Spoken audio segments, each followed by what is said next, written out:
Okay mga kautak, andito na tayo sa part 2 ng ating vlog sa Zambales, Pangasinan at Bataan rides namin ng MRC. So ito yung mga una nating na-upload at patuloy nyo subaybayan ang part 2 ng ating vlog. Let's go! Okay, good morning! Day 3 of our tour, moto tour. So nagpe-prepare na ang mga riders, so ready kami to go. Pasambales naman kami ngayon, exit na kami dito sa Bataan. Alright, so andito na ang mga riders, setting up, ready up. Coach, ready na? Coach, ready na? Alright, here we go. Day 3.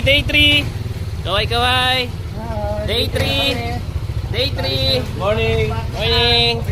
Day 3, bye-bye sa'yo. Iwan ka dito.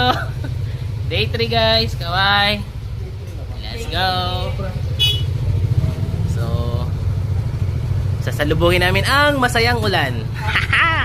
Bye-bye muna.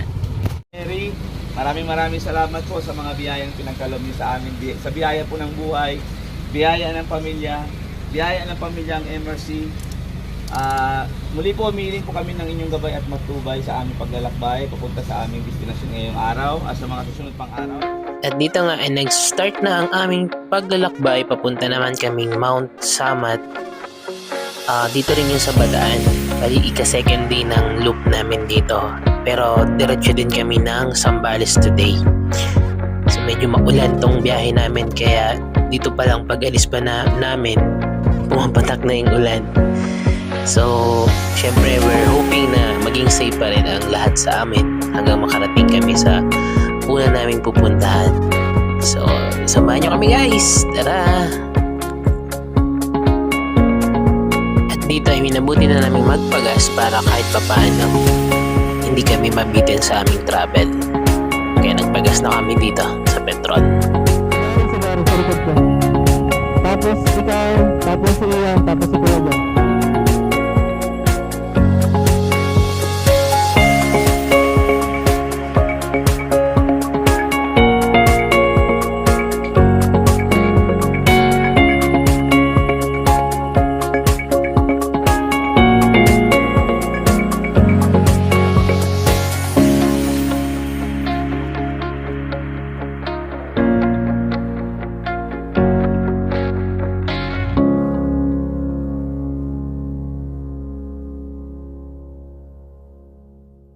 Okay guys, dito na kami sa Mount Samat.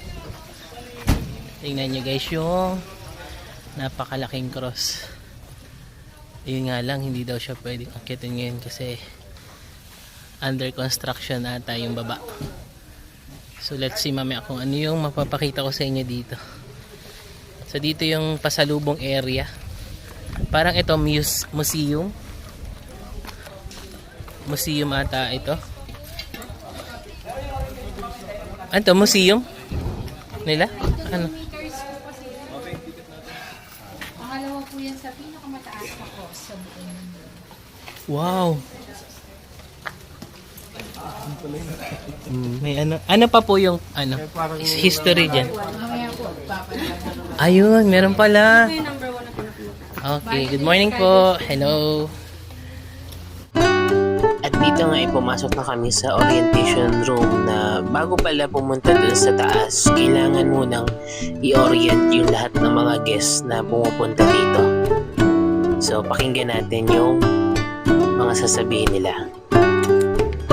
Magandang umaga po sa inyong lahat. Welcome po sa Dambana ng Kagitingan o kilala ito sa tawag na Mount Samat National Shrine.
Sa hilagang bahagi ang Maui natin. Sa ulang bahagi naman, Bagak at Morong area.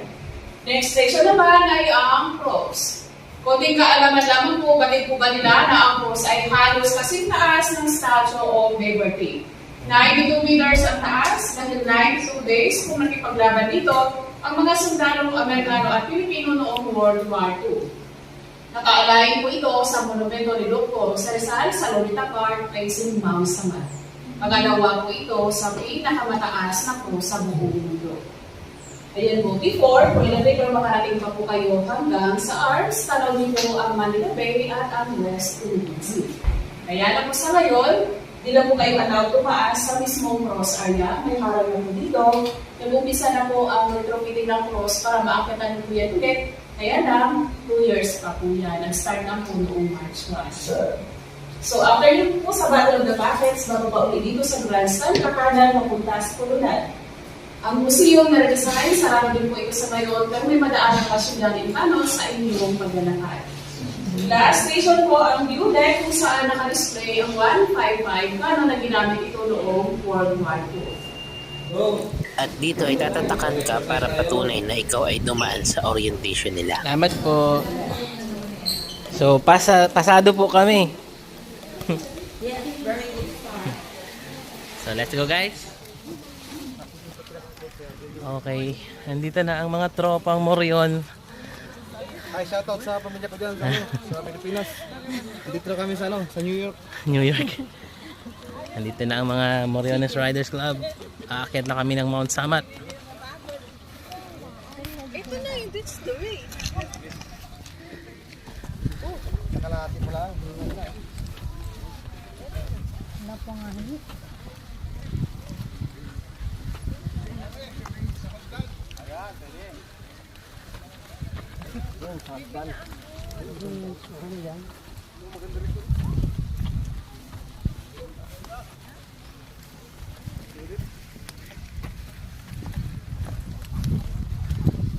Yun yung Grand Canyon.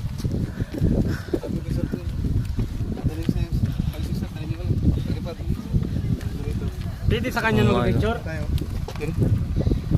Oo, ano. I don't know. Now, Sino naman dyan?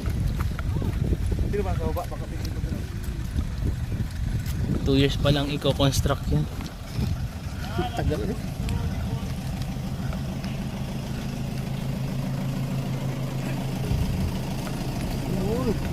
Totoong canyon yan, ano? Meron naman ako ano dito.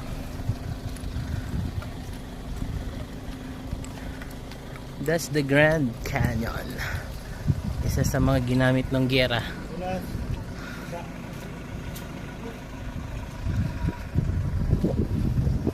Ito naman yung top of the hill.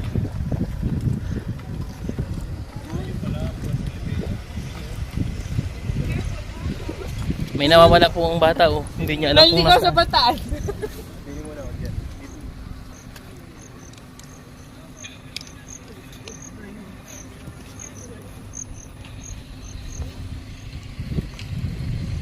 Doon din kami galing kahapon.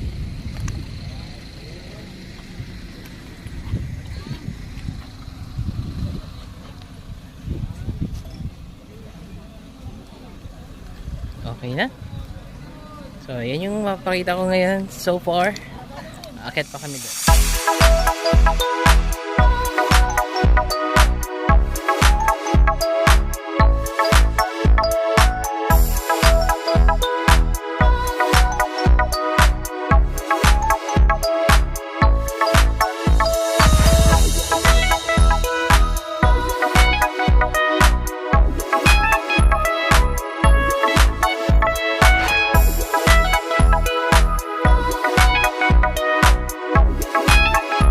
Hindi na rin kami umakyat ng taas kasi dito pa lang umuulan na, kaya mas minabuti namin umalis na rin at mag-gear up para kahit papaano hindi kami abutan ng malakas na ulan. Yun nga lang, hindi ko na-charge yung ating camera kaya wala na rin akong ride video after ng pagbaba namin dito. Dito na kami sa Subic Safari. Ayun nga lang, talagang basang-basa kami sa ulan. May sa Subic Safari, mga basang sisiw. So, andyan ang mga motor namin. Grabe, lakas ng ulan. Hindi siya malakas pero tuloy-tuloy talaga. Walang tigil ang buhos. Grabe. Ayun, may kape pa pala oh. Skyplex, mga basic foods nila. So, mamaya, dediretso na rin kami ng accommodation. Day 4!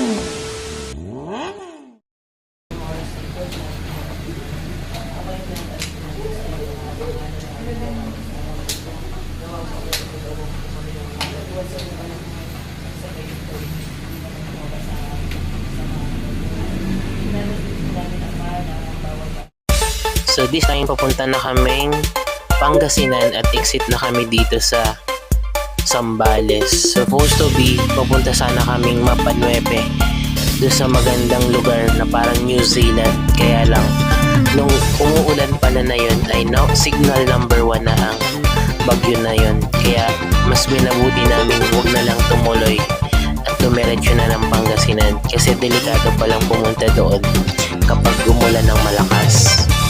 So, kaya ito, bakbak na ulit kami papuntang Pangasinan kasi malayo-layo din itong travel na to. 3 to 4 hours ang aming babakbakin hanggang sa makarating sa aming accommodation.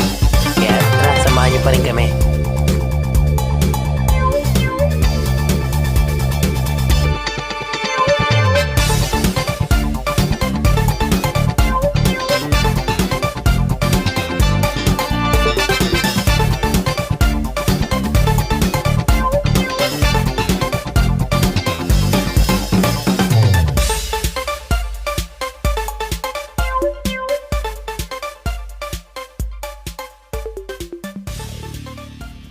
Okay, on the way kami papuntang Pangasinan, Alaminos. So, nag-gas up lang kami dito.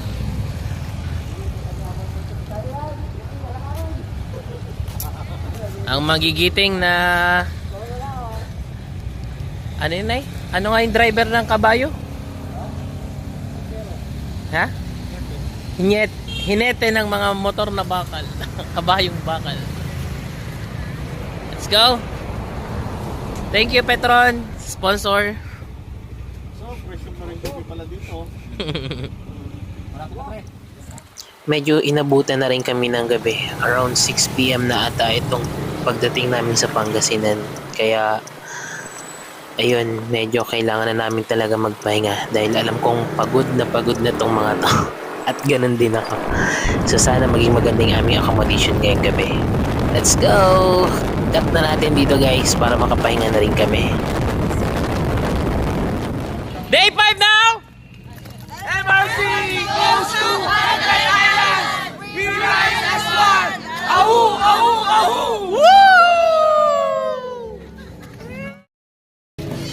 Alright guys! We're here in Alaminos, Pangasinan. And we will go LA 100 islands. Andun ang mga tropa. Okay na ng JPM, nakatambay lang sa tindahan. Nakatambay, ginagamit talaga ng ano. Dito na ang mga tropang Morion. Moriones Riders Club.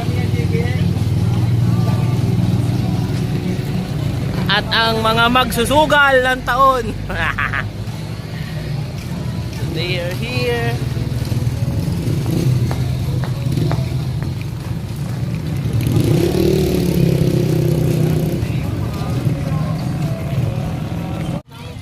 So papunta na kaming port para sa mga bangka na maghahatid sa amin sa 100 Islands days.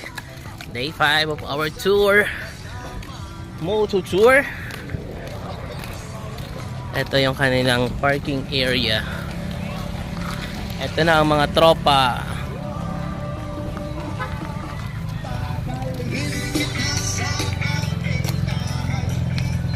Yun na ang mga tropa. Let's go.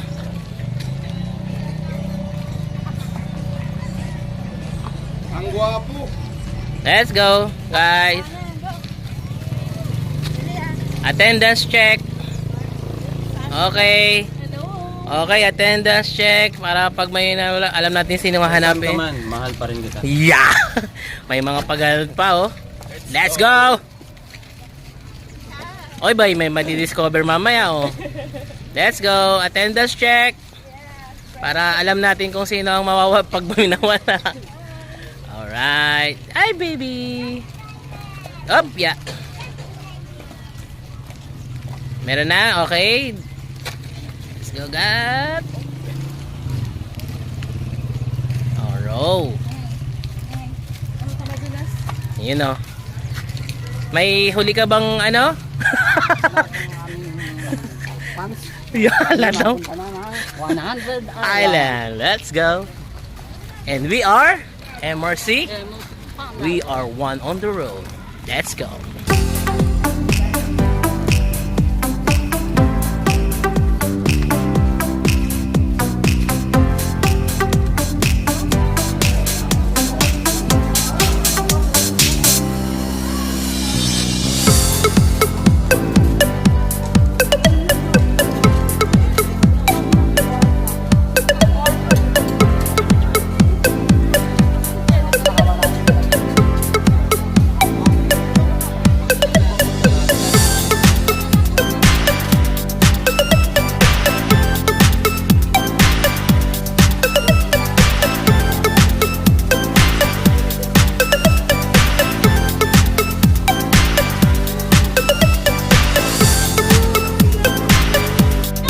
Dito na kami guys sa loob ng 100 Islands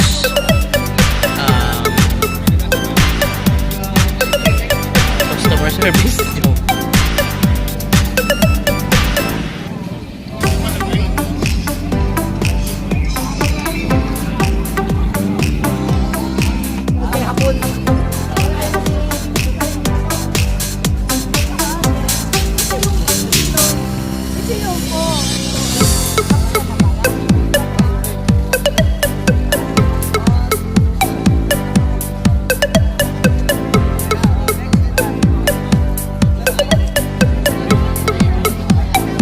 Ano yan?